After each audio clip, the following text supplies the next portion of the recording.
wish we were chasing waterfalls somewhere in North Carolina. And I wish I was holding your hand while your hand was holding. Welcome to another episode of the Tailwater's Fly Fishing Podcast. Tonight, I'm joined by local guide Matthew Guinn, aka Scooter. We're going to talk about diving into fly fishing and learning on your own in East Tennessee, battling with addiction and coming out on the other side, tying over 20,000 flies in a year, tips for fishing the Sulphur hatch on the South Holston, reading clients and putting them at ease, fishing opportunities that complement our tailwater trout in East Tennessee, and catching a 30-pound striper on a 5-weight. Thanks for joining us. Tonight, we're sponsored by no one, but we want to shout out the Blue Ridge Guide Association. It's an organization that's not just for guides. They do plenty of work to protect and oversee our local waters. If you live in the area or are looking to make a financial donation to an organization making an impact, check them out. And speaking of local groups making an impact, check out Trout Unlimited. If you're in this area, check out the Over Mountain chapter and or the Cherokee chapter. They're extremely active in cleanups, stream sampling, and fishing opportunities. If you live in this area, get involved, and if not, find a group close to you. We also want to shout out the Watauga River Lodge. The Watauga River Lodge was severely impacted by Hurricane Helene. It's taken about a year for them to rebuild and reopen. Please help get the word out that they're back and open for business. But before you do, you may want to lock in that date for yourself in late March or April because it's perfectly situated to hit the caddis hatch. It's a beautiful property run by great people. Let's help them get back on their feet post-Helene, whether that means booking a room, taking a guided trip, or telling someone that you know.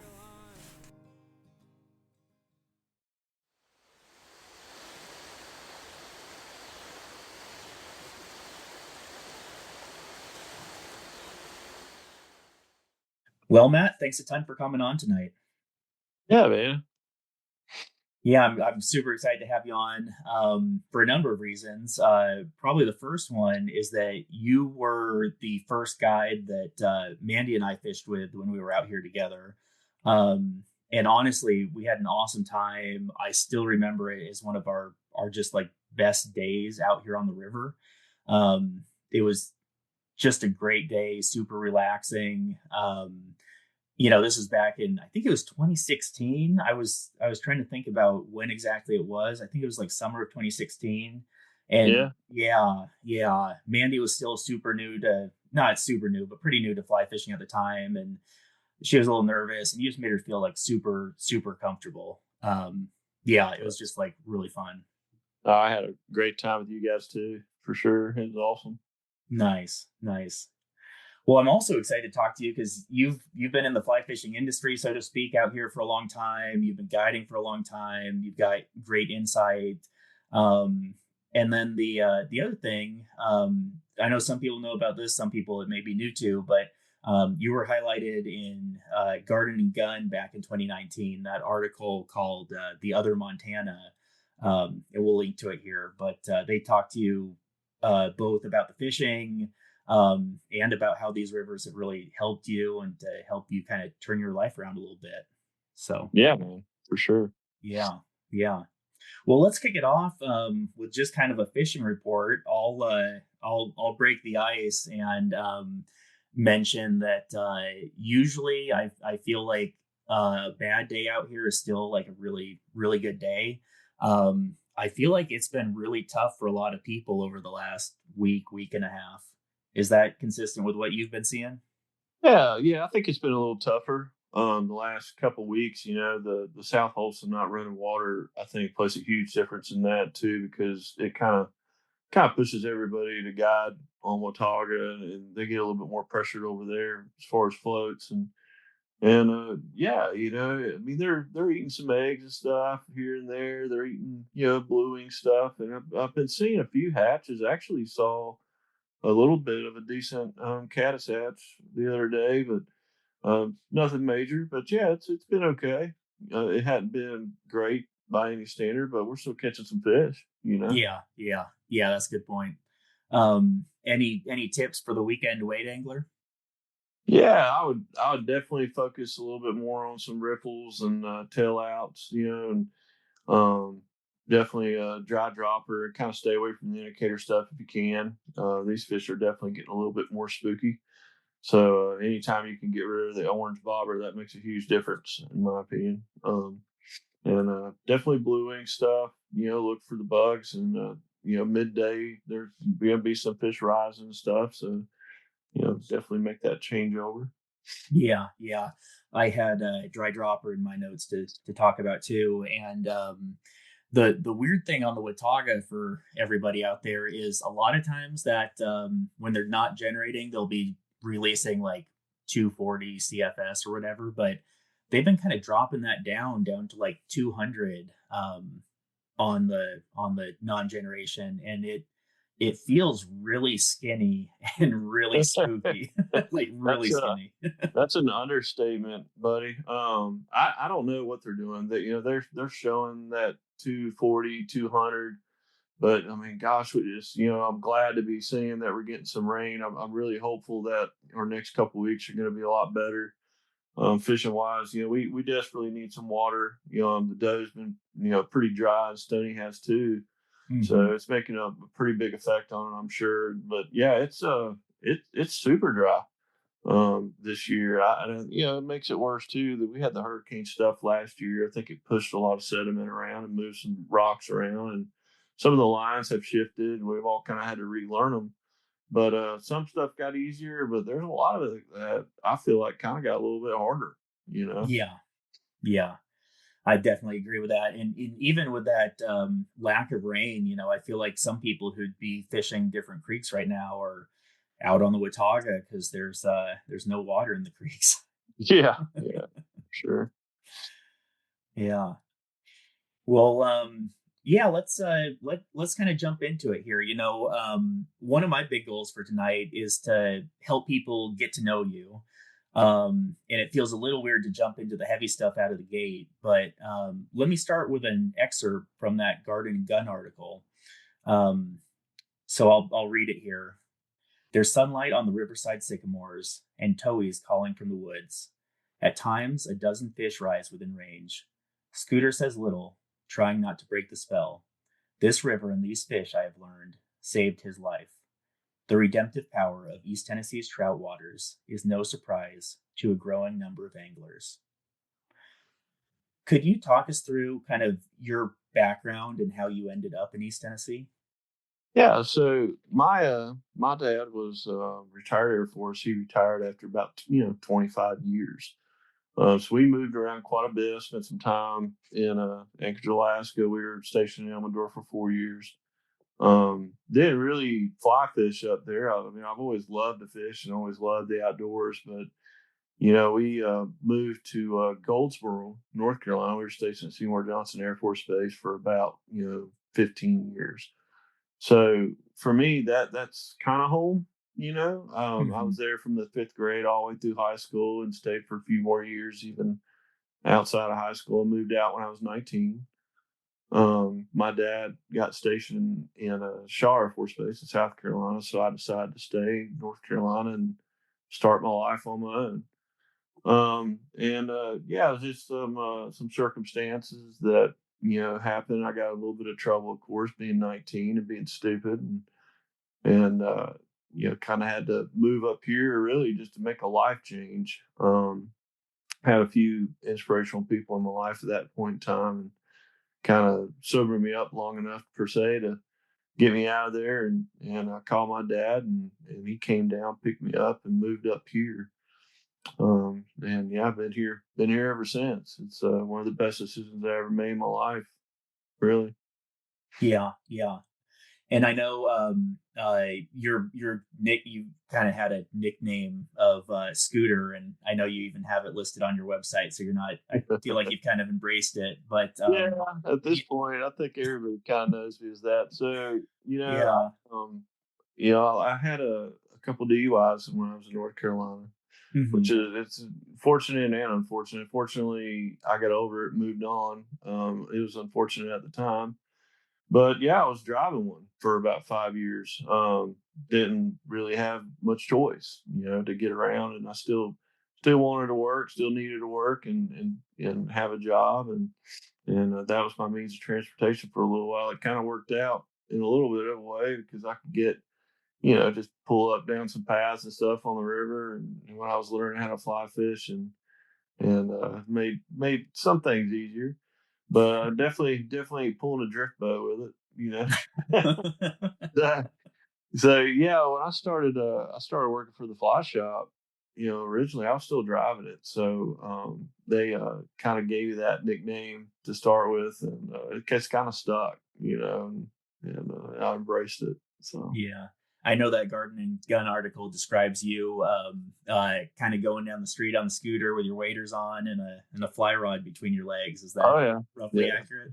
that's pretty accurate. I think everybody was probably knows me from those days. Yeah, it was what it was. I moved up here and I had a job lined up, and I worked my 90 days, and instead of hiring me full time, they laid me off, and it was really really bad timing to try to find another job, and I was working hard trying to find a job. It wasn't like I was just sitting around, but there just were no jobs really, and so I kind of just picked up fly fishing as a pastime kind of thing to do, because I was bored, didn't have anything else really going on, and ended up drawing unemployment for about a year, and I pretty much fly fished every single day, and that's kind of how I learned. I'm very self-taught, and I'd pick up a little bit of the stuff in and out of fly shops and stuff and asking questions, but for the most part, it's just time on the water. Yeah. Yeah. And did that kind of help you stay centered and kind of keep you from, I don't know, going back on some bad habits or Mm, yes and no. yeah, I would say it definitely helped, kind of, but the fly fishing world in general, especially guiding, it's hard not to just hang out with your buddies at the end of the day and have a beer, right. especially on a hot day. So I got definitely caught back up into it, and it's not all bad, but definitely some stupid things happen, of course, and yeah, I mean, I would say that it definitely has gave me a career, Hmm. so it was worth it in the end. But Yeah. Yeah. What did really help you kind of get through addiction and what's helped you? you know, I've been sober now for September 22nd made 5 years, and to be honest, for me, it's just had a lot of God stuff, man. Going and friend of mine's ministry, men's ministry stuff, kind of changed my life, and having kids, and one day, to get real with you, one day I was sitting there eating dinner with my family, and one of my kids asked what was wrong with Daddy, and asked if I was sick, and I wasn't Mhm. sick. I was just passing out at the dinner table. So that really hit home, and that was kind of a huge wake up call for me. To say, hey, you know what, you're too old for this crap. Mhm. And if you want to make a life for yourself and really do something with it, maybe drinking every single day is not the best idea. Yeah. But, Yeah. Yeah. And you have two sons, is that right? yep, I got an 8 and a 9 year old, both boys, and they are awesome, dude. Both love to fish and hang out with Daddy, and go hunting and do things. So I'm pretty fortunate with that. Well, I gotta tell you, I love seeing when you post pictures with you and your sons in the boat, smallmouth fishing or whatever. Oh yeah, man, I love it, dude. That's the highlight of my entire year. It's their summer break, and we get to go and do some stuff and go camping and do things. And I definitely do a little smallmouth scouting with them sometimes, and it's a lot of fun, man. Just watching them hook a big one. Yeah, that's awesome. My we take our daughter out with us. she likes to help net the fish. She'll kiss them and let them go, but she doesn't really have an interest in catching them yet. So we're working on her. We're trying not to push it too hard. Yeah. Well, it's hard for you not to have kids that want to do that if you're in the business at all. They kind of live it. So Yeah, yeah. it'll happen eventually. I gotta tell you, my I've got a good friend who gave me some. I feel like it was good advice on like how to expose your kids to the outdoors and stuff. And he was like, we just want them to have a good experience while they're out there. So we'll take him out on the boat. We'll bring the iPad. We'll bring all of his toys. We'll let him do absolutely whatever he wants to do. We just want him to have a good time. And so we do that too. And it's it kind of hurts your soul a little bit when your daughter's just playing on the iPad and kind of zoned out to the herons and the eagles and all that stuff. But man, it feels really good when you bring in a nice fish and she puts the iPad down and gets excited about trying to net it. It just feels amazing. Yeah, it's awesome. Yeah. Awesome. Yeah. Yeah. Anytime you can get your kids away from the video games and out in the world is a good thing. Yeah. Well, speaking of family and fly fishing and everything else, I've met I don't know if you know, but I met your dad in the shop. This is a while back now, but he came in. I had no idea who he was, and he was kind of looking around. He was like, you know any flies that are working? And I may kind of butcher the story a little bit, but I was like, yeah, I showed him some. He's like, yeah, I don't know if I need anything. I've got a lot of flies. And I'm like, okay.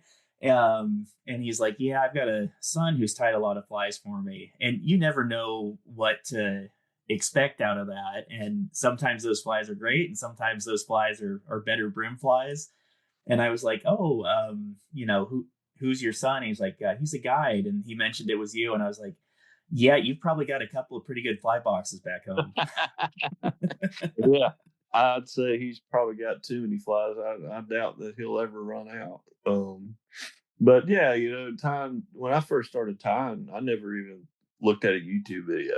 I mean, I literally learned to whip finish just doing it on a bare hook until I figured it out. So, he's got boxes and boxes of flies that I tied early on, and some of them are pretty good, but there might be a little bit of brim stuff in there too. But Yeah. yeah.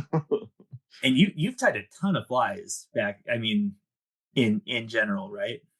Yeah, so when I first started working for the fly shop, and with Rod and Matt, one of the deals there was, if you was bored, go back, sit at the table and tie some flies. So I was constantly tying or doing something that I tied for the shop as well a lot, and just for extra money sometimes, and I would do like 200 a day.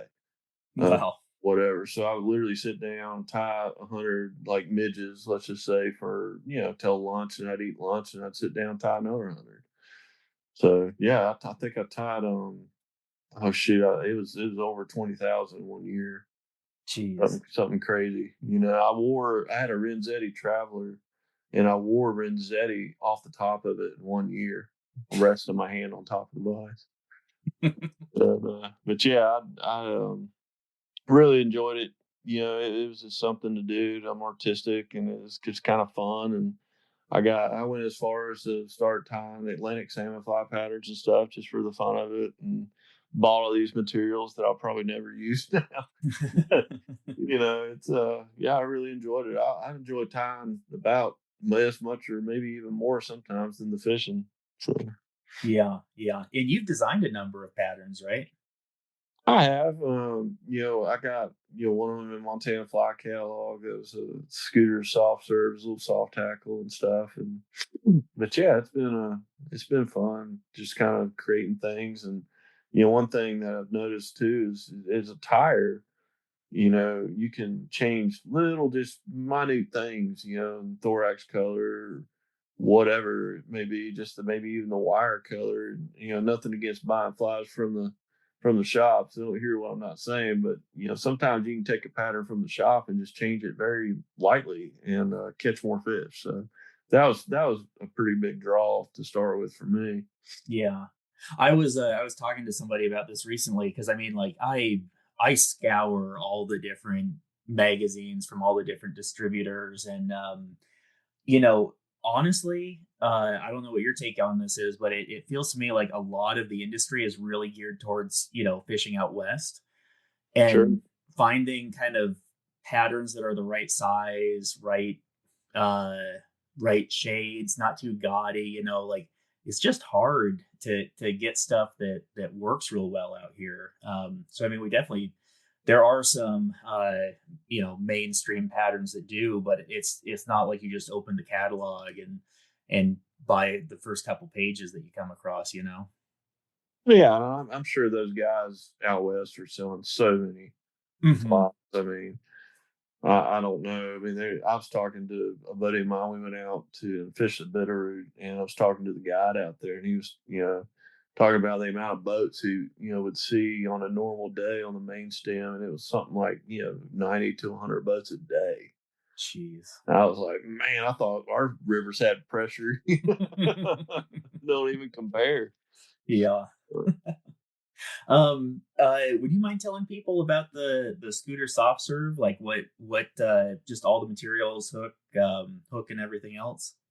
Yeah, so it was a little D rib pattern, just or not D rib, excuse me. It's a microtubing. So you want Mhm. to use like an olive microtubing and a little awesome possum thorax, and I would either use like a partridge, or if I didn't have any partridge, I would use starling Mhm. for the wing, and you just want to make sure anytime you're tying soft tackles in general that they're more sparse. If you reference like the spider type of soft tackle patterns, I think they work a lot better. So, really, really super sparse, and not too heavy on the hackle works really, really well. And it was beaded. So I'll Mhm. do a black nickel bead or copper, silver, depending on the day, and tying it on a either a 189300, or sometimes I do like a TMC 100 on a dry fly hook and a 20 or something like that.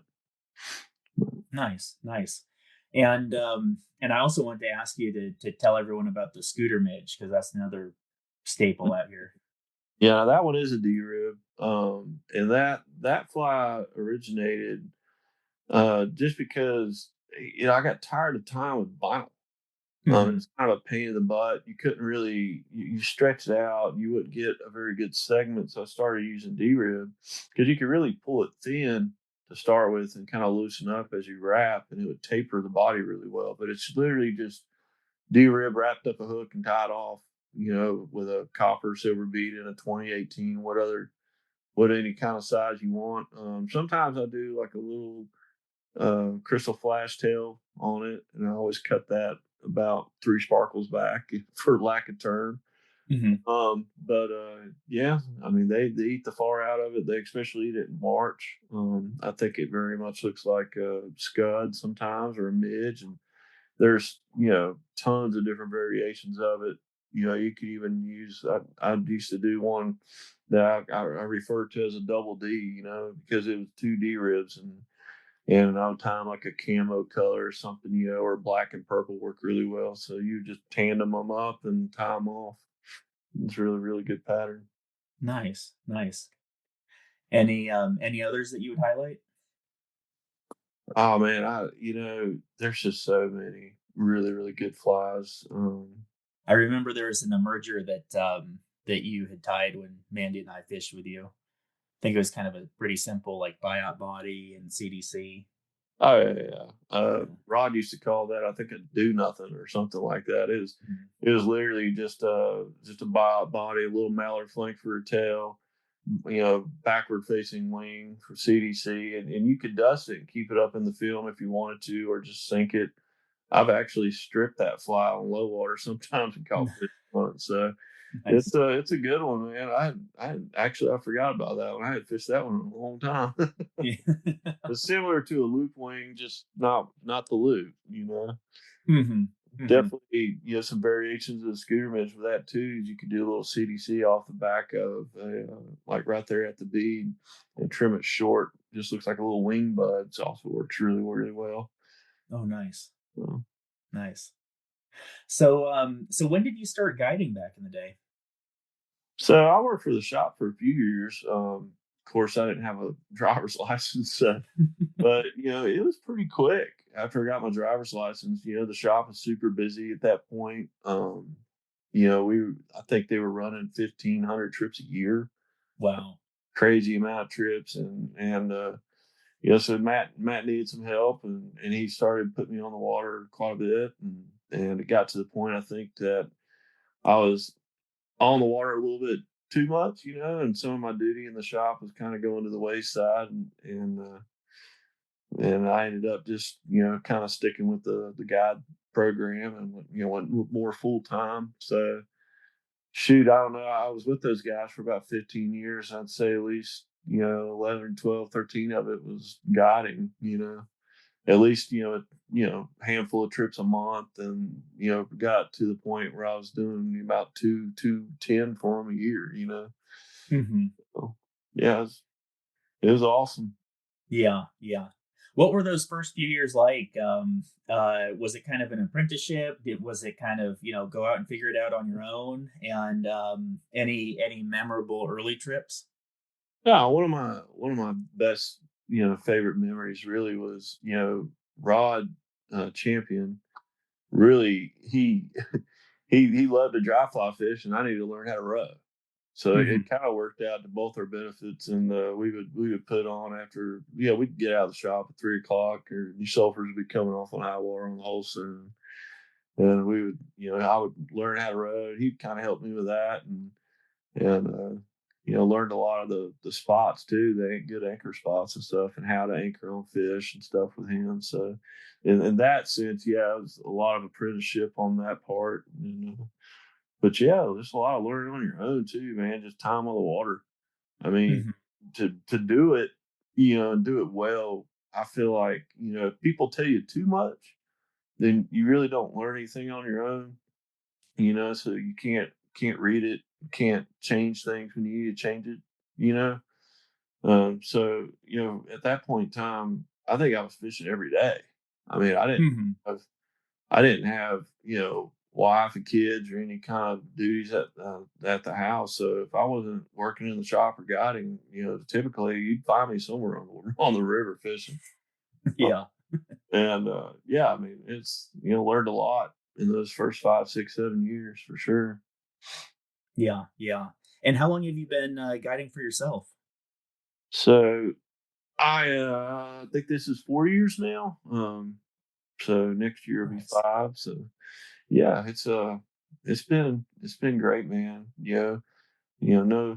No bad blood or nothing, but it was time for me to move on and start my own thing. I had a friend of mine that passed away, and super tragic. He was a really young guy, and really good friend, and that kind of kicked me into overdrive a little bit, to be honest. I mean, there's no guarantees in tomorrow, and I felt like the time was right. It was time for me to move on, and there's no guarantees that I could wait another year because it might not be there. Right. So I went out on my own and started Bristol Anglers, and honestly, it's been probably one of the best decisions I ever made in my life. It's been awesome, man. Yeah, yeah. And I know you have a long-standing trout background, but I know you also love smallmouth and musky fishing. What types of trips do you do outside of tailwater trout? So I do muskie and smallmouth in Virginia, of course, and some of the James and New River stuff. I don't really do much on the Tennessee side as far as muskie goes, but I do really enjoy doing the smallmouth stuff, and that's gear or fly fishing. I mean, people that kind of strict on, well, I'm only going to be a fly fisher or whatnot. I think they're missing out sometimes on a little bit of fun for Hmm. sure.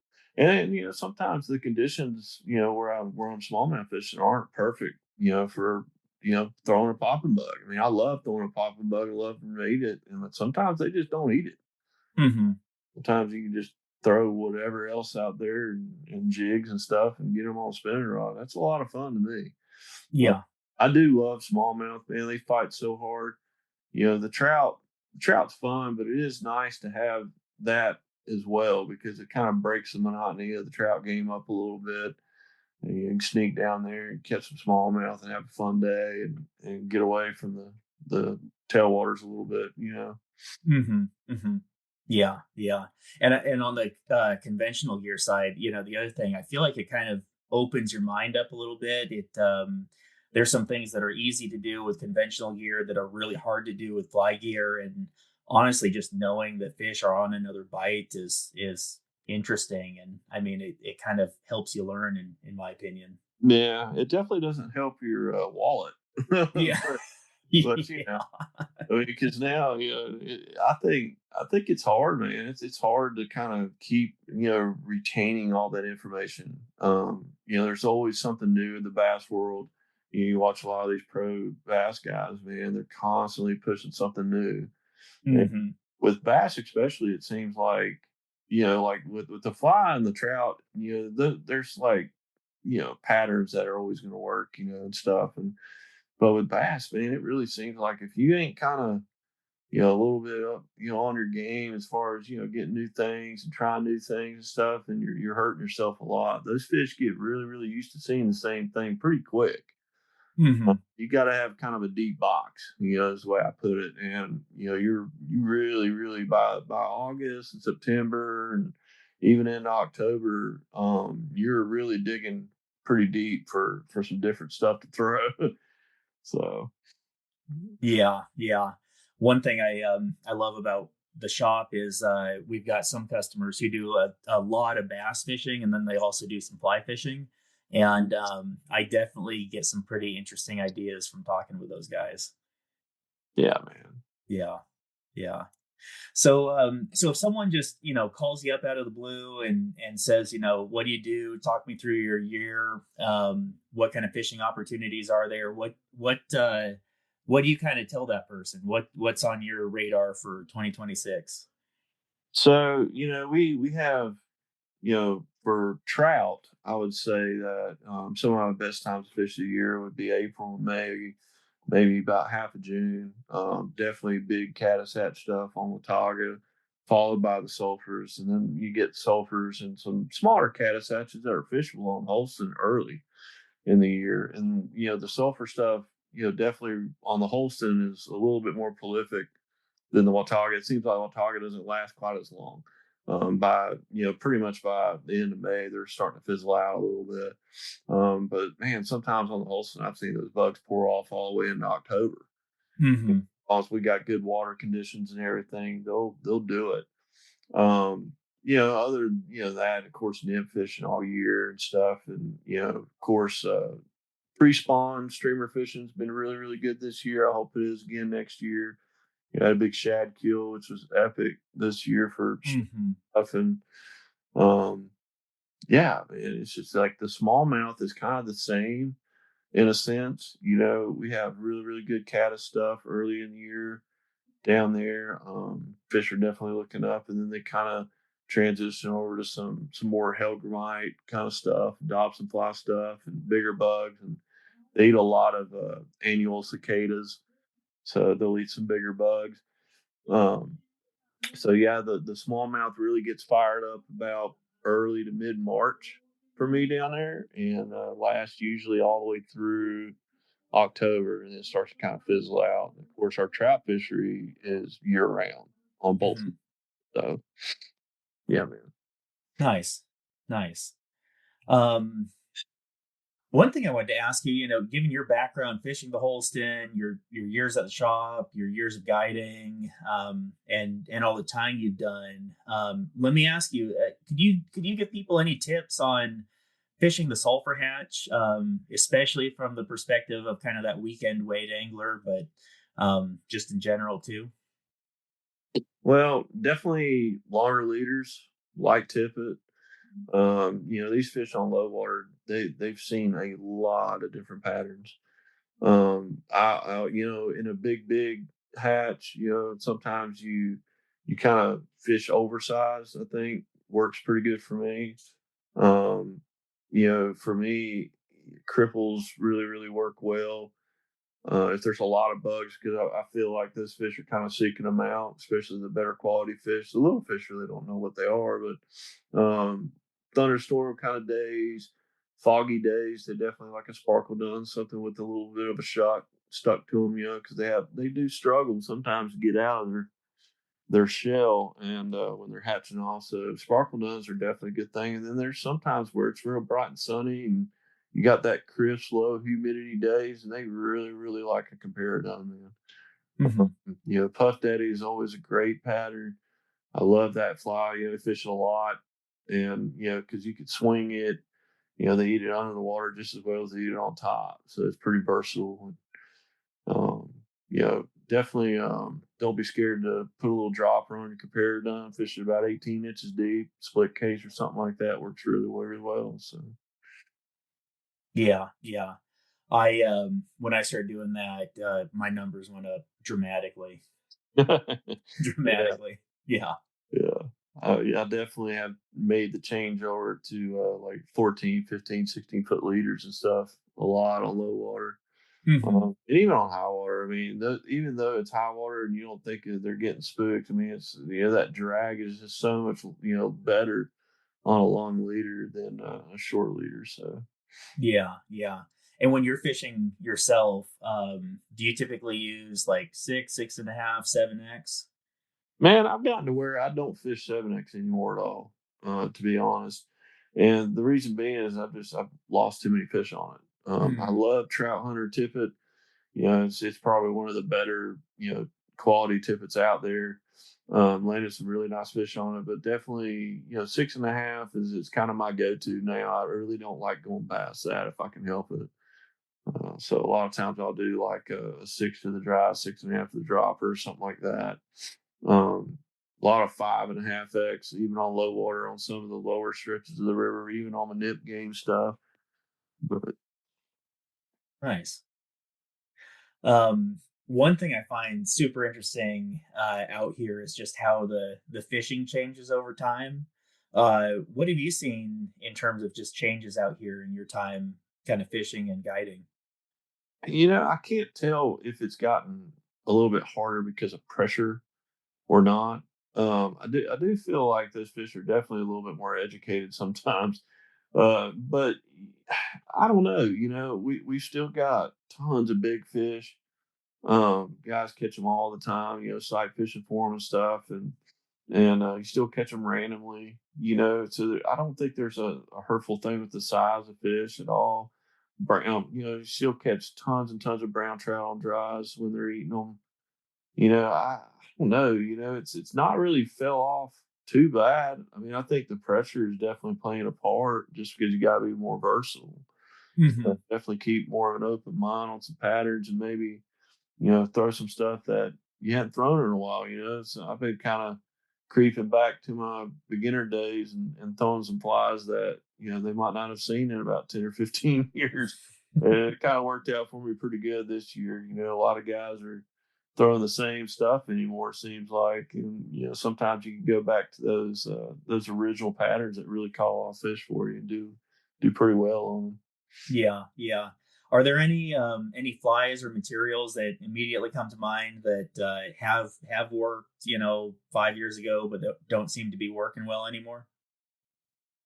That aren't working anymore. Yeah, yeah, have kind of fallen off. Mm, Have like French? Do these Frenchies still work for you, or any like ice dub colors that don't work as well, or any of that stuff? I feel like they still do. Hmm. I feel like you just have to change the program just a little bit. Maybe time with a black nickel bead instead of copper. That kind of deal. They're still eating stuff like that. Yeah, I feel like everybody's fishing perdigons or something anymore. It's Yeah. all jig hooks and I remember when that kind of became a thing and man, it really whacked them. And I feel like anymore if I fish stuff like that, you could tell they've seen it quite a bit. So, Hmm. but yeah, Yeah. Um, well, one other thing I kind of wanted to cover is, I think one common misconception about being a fishing guide is that, you just kind of step on the boat, you go fishing, and you take home $500 at the end of the day. Um, I see a lot of guides in the shop.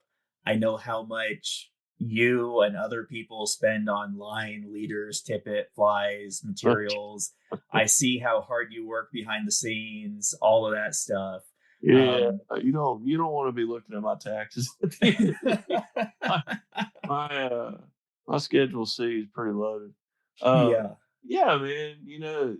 The amount of stuff that you have to buy and keep up with is kind of unreal. Like I really wonder sometimes how much money we're actually making.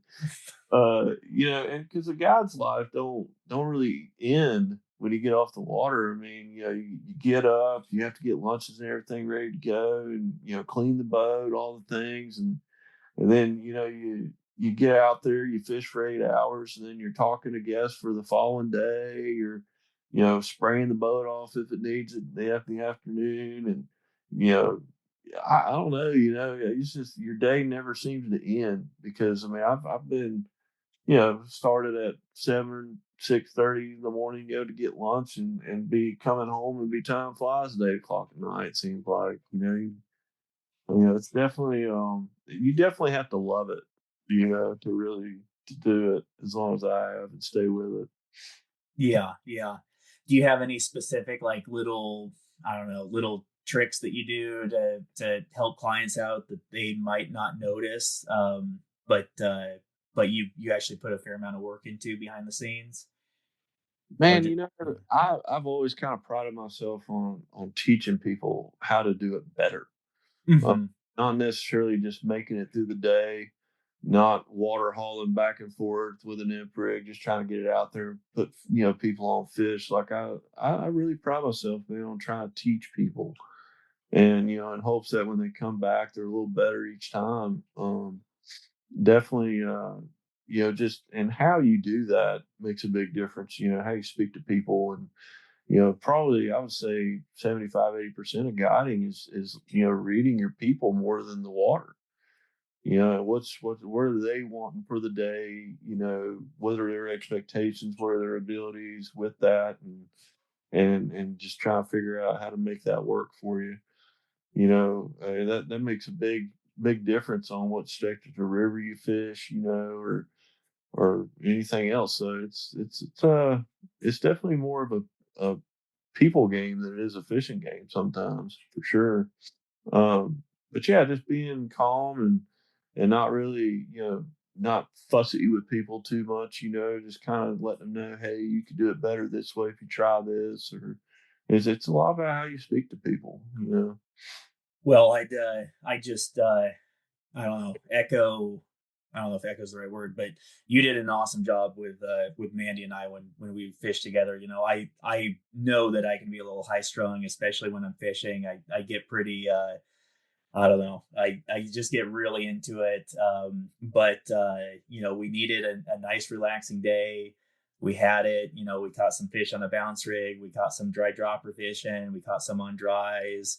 And Yeah, I just remember being more relaxed than I remember being in a long time.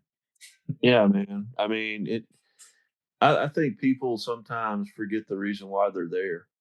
You Mm-hmm. know, there is a certain amount of people seems like they're just there to catch fish.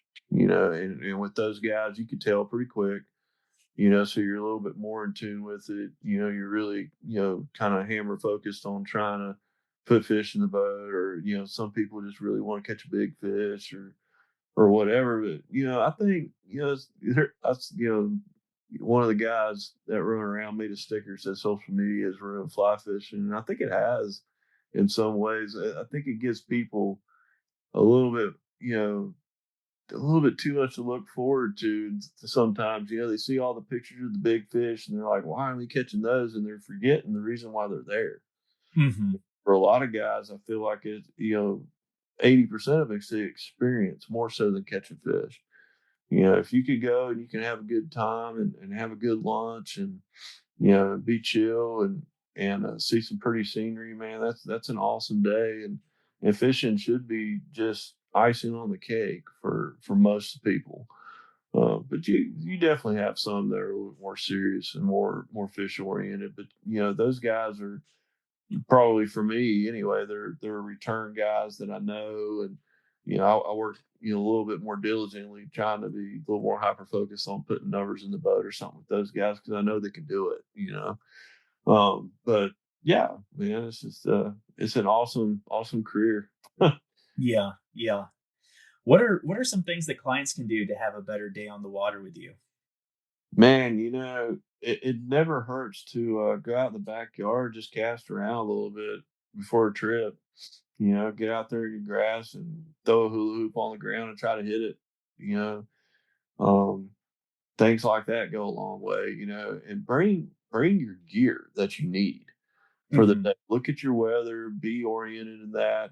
And definitely try to accommodate, like, okay, well, it might rain, so bring a rain jacket. I keep a stack of like $1.50 ponchos from Walmart. I don't know how many people I've ever had in the boat that's forgot their rain gear and that thing saved their butt. I mean, it saved mine a few times, to be real. But sometimes things like that go a long way for comfort. I do coffee sometimes on the river when it's cold, and things like that go a long way. Yeah, yeah. I was gonna ask you kind of open-endedly if you have any particularly memorable trips or stories that stand out, but maybe I'll just ask you about a few that we've talked about in the shop. Well, first of all, tell us about the striper that you caught on the Holston this year during that shad kill. So I actually bought that fly from you. Yeah. It was a little shad patter. It's a little like kind of a double deceiver looking deal with a wool head. And I don't even know the name of that thing, but it was really shady. And yeah, I had a really good close friend of mine who does some men's ministry. It's called Ancient Path. His name is Greg Selders. He's an awesome dude and fishes with me a lot. I mean, I've fished with his sons, and he came up, and we were going downriver. The day before I'd seen a fish kind of blow up some stuff, and I honestly thought it was just a brown trout. But it was really loud. It's huge. Kind of scared you a little bit next to the boat. And so when we got down to that area, I said, "Man, let's just try this for a minute. We're just gonna dead drift this thing under a bobber." Hmm. And I rigged it on an indicator, typical 3X leader. I think I had like Seagar 6 pound red label on there with a couple BB shot and a blood knot, on a 5-way, because that's the only rod I had in the boat.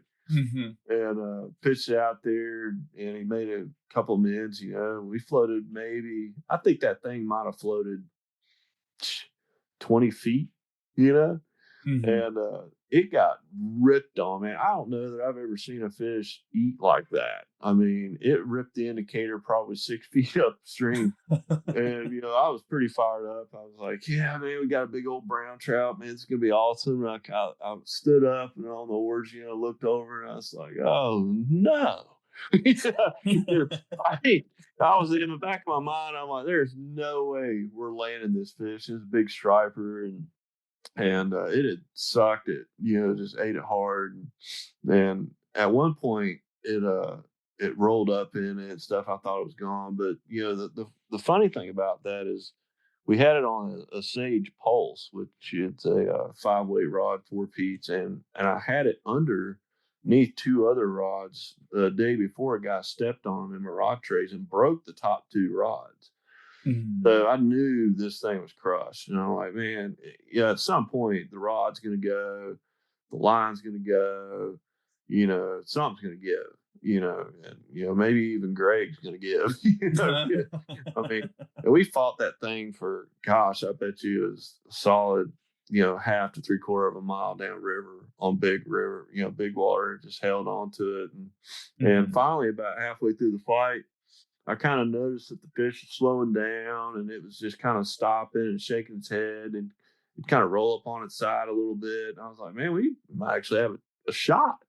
So I was getting kind of excited, like, maybe we can actually land this fish. And yeah, eventually we got it in the net, and it was super awesome. It was about a 30-pound fish, and a really, really cool experience for sure. But That's awesome. yeah, That's really cool. pretty epic. I Yeah. don't know that I'll do that one again for forever. but But yeah, man, we've had some really good days on the water. Especially doing the smallmouth stuff this year. Had some really good days in March down there. And one of my favorite trips this year actually was a friend of mine. He's in West Virginia and runs an outfitter called Otter's Guide Service. His name is Jacob Ott, and he had a couple come down fish with him, and they wanted to skip a day. So I was off and didn't have anything else going on. So we ended up fishing together, and it was kind of a late afternoon flow. It was rainy, it's nasty, it's right in the middle of Shad Kill, and we had a pretty epic day. Really moved a bunch of fish on streamers. I hooked a 30-inch fish about third mile on the river right before the closed section, and she came up, just rolled up in it, and broke me off, which was kind of a bummer. I really like to have seen her in person, and got going down the river, and we found a little hole that he stuck a 23-inch fish and landed it. We were all stoked, and I was like, well, maybe I'll just row back up and see if we can do it again. And the very next cast, he hooked a 25. And he was like, dude, you got to get up here. I'm just going to get on the stick. So we traded off. And the first cast I made, I had probably about a 2-footer come up and chase it, and took a swat, missed it. Then I got bumped again right at the end. And the next cast, I said, I'm just going to swing this thing dead drift, see what happens. And hooked a 27-inch male and landed it. So that's probably the most epic 18, 20 minutes of fly fishing I've had in a minute on brown trout. It was pretty fun. Yeah. Yeah. Gosh, I hope we get another one of these. October was insane this year. Oh, yeah. Normally the shad kill doesn't last that long. It only lasts like 3 or 4 days. Yeah. Mm-hmm. And it seemed like it lasts like 3 weeks this time. It was funny. Those fish really, they set up for them. They started kind of getting, in lines that they knew the shad were going to hit them in the face. And, so they really started setting up for them. It's really cool. Yeah. Yeah. One other story I wanted to hear from you is what's the biggest striper you've caught out here with people? There was one big one on the Watauga I remember you telling me about, but Yeah, that fish was over 60 pounds. I think he was right at 62 pounds. jeez. Yeah, that was pretty epic. That we actually ended up, I think we caught 7 or 8 that day. Sometimes those fish, man, it gets hot in the summer and they jam up in the river trying to chase that cold water, and they still got to eat. Like it can be pretty fun. Yeah, yeah, man. Um, and then also, in addition to guiding and all that stuff, you also work for the boat shop, right? High Country Boats. Yeah, so it's funny that during the whole Garden and Gun magazine article, they did a big feature as well on Matt Manis and the boat shop, and those guys are Matt Manis and Les, and Les actually lives in Colorado, and is a guide as well on the San Juan and stuff, and they're the owners of that, and it's been kind of life changer for me. I don't know that I could be a full-time guide anymore really without having that financially. It's a huge help, just having something to do through the winter time. And Matt Manis is such a good dude. He's such an awesome person to work for, and yeah, he's just solid, man. You meet people sometimes that you just know they're just good people, and he's one of those guys. And he also helps out a lot, does a lot for the Blue Ridge Guide Association, which is really coming along. I think we're actually finally starting to get a voice with some stuff, which is awesome. And yeah, we do about 40, 50, repairs a year. A lot of the guides, they'll last probably about 3 or 4 years on their boats, and then they got to kind of come in and get them reserviced. And we also build new boats and high country boats, and they're awesome. In my opinion, they're the best class boat there is made. I mean, because a bunch of guides made them. You know, Mm-hmm. we actually think about some different stuff, and it's always fun floating down the river and seeing one of the boats on the water, and you recognize it, and yeah, even seeing boats that I know I've had a hand in repairing and they're still floating, man, and just still doing well is pretty awesome. So, Dude, I've seen some of the before and after shots, and you guys do some really good work. yeah, man, just bringing new life to old boats, man. That's what I love to do. Matt asked me one time what I liked more, if I liked the new boat stuff or the repair stuff, and honestly, man, I kind of like the repair stuff a lot. It's fun seeing the after, seeing when you're done with it and you flip it back over and it's beautiful again. And yeah, floating like a champ, sliding over rocks, man. It's awesome. And I really do love working on them. Yeah, yeah. And for people who aren't familiar with your new boats, I would describe them as like very this kind of a premier boat, and there's a long wait list if I'm not mistaken to get one. Is that right? Yeah, it comes and goes. So Hmm. I think at one time when we first started, I remember I think it was about 3 years.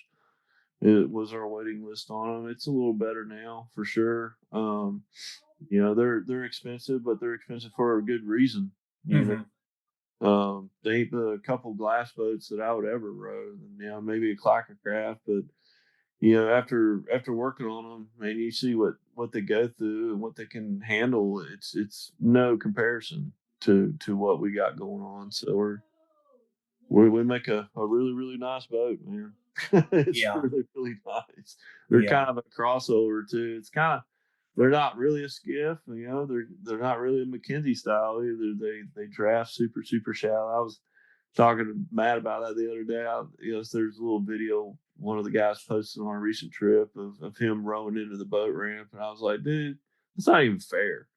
You can't even. I don't think the thing was even drafting 3 inches of water. It was like 2.5 or something. Man, it's unreal. So pretty yeah, awesome. yeah, yeah. Um, yeah, and then one other thing. I know the boat shop is right on the Watauga River there. You guys had a close call with Helene. It seemed like the water came up, almost to the shop, but not quite. And I think you guys were got a little lucky, thankfully. Yeah, we definitely got a little nervous. Yeah. We put a stick in the ground and came back, and I think if it would have came up about another foot, we'd have had water in the shop for sure. Hmm.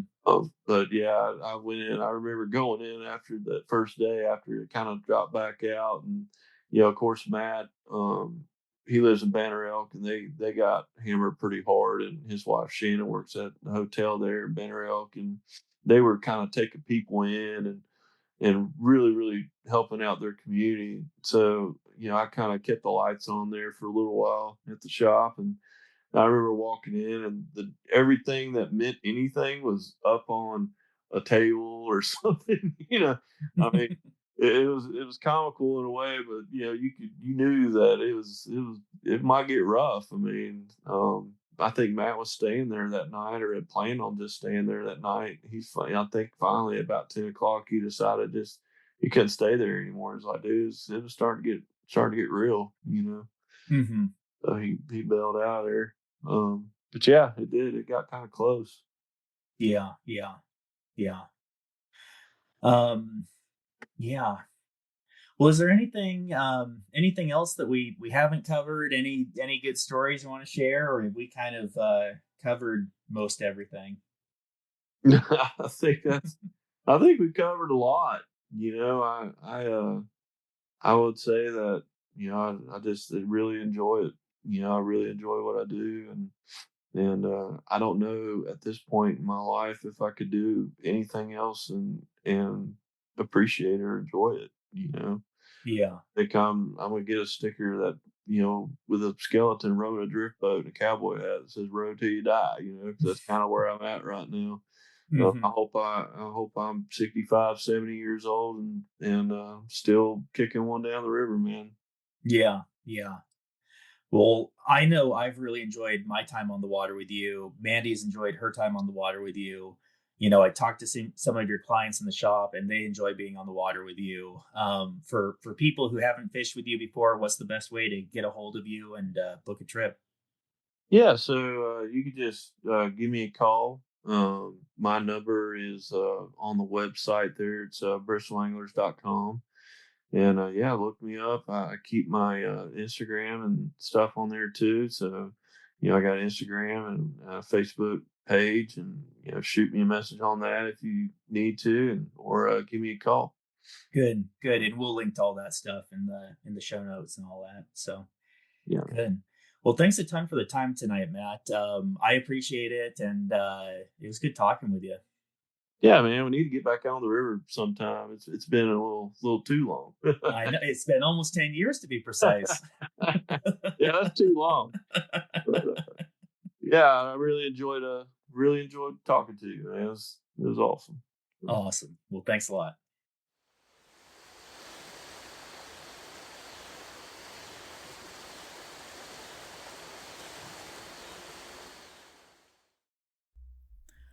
Well, I'd like to thank Matt for taking the time to talk to us tonight, and to thank everyone who listened until the end. If you haven't read it, check out that Garden and Gun article, The Other Montana. We'll link to it in the show notes. Hopefully you've picked something up from the experience that Matt shared with us tonight, whether that relates to tactics that can help you catch a few more fish, or what else fishing has to offer. To quote Garden and Gun, he was 25, broke and broken, and fresh out of pride. So he bought a used yellow motor scooter, stuck a Patagonia sticker on the gas tank, and rode to the river wearing chest waders with a fly rod stuck between his legs. Matt's obviously come a long way since then, and I'd like to congratulate Matt on his 5 years of sobriety.